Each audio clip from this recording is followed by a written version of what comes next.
नमस्कार. आरोग्यदायी तृप्ती रेसिपी अंतर्गत आज आपण ओल्या हळदीपासून हळकुंड कसे बनवायचे आणि बनवलेल्या हळकुंडापासून हळद कशी बनवायची ते पुढे व्हिडिओमध्ये पाहणार आहोत. हळकुंड बनवण्यासाठी ओली हळद. हळकुंड बनवण्यासाठी प्रथम हळद स्वच्छ धुवून घेऊ. धुवून घेतलेली ओली हळद एका भांड्यामध्ये म्हणजे या पातेल्यामध्ये घ्यावी. कुकरमध्ये थोडंसं पाणी टाकून हळदीमध्ये पाणी टाकून हळद उकडण्यासाठी कुकरमध्ये ठेवून कुकरचे झाकण लावून घ्यावे. कुकरच्या 3 शिट्ट्या कराव्यात म्हणजे आपली हळद शिजलेली हळद. शिजवून घेतलेले हळकुंड एका ताटामध्ये घ्यावेत.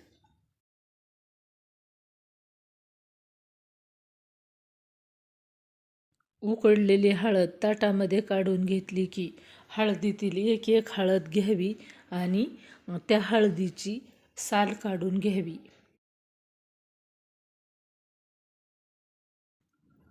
पूर्ण हळदीची साली कट्टरने व्यवस्थित काढून घ्यावी.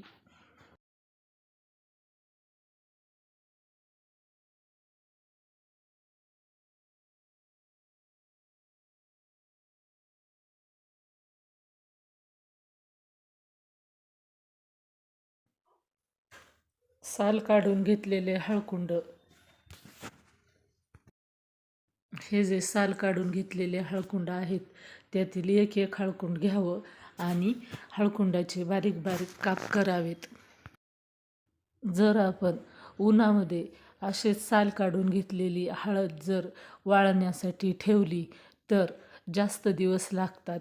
म्हणून उकडून घेतले हळकुंड की लगेच अशा ओल्या हळकुंडाचेच बारीक बारीक काप करून घ्यावेत म्हणजे हळद पटकन कुटता येते. आणि जर आपण हळद अशीच वाळवली तर एकतर हळदीचेही बारीक बारीक तुकडे करून घ्यावे लागतात आणि जर नाही केले आणि आपण जर मिक्सरमधून काढायला लागलो तर मिक्सरच्या भांड्याची पातं मोडण्याची शक्यता असते. म्हणून कधी पण हळद तयार करताना असे छोटे छोटे बारीक बारीक तुकडे करूनच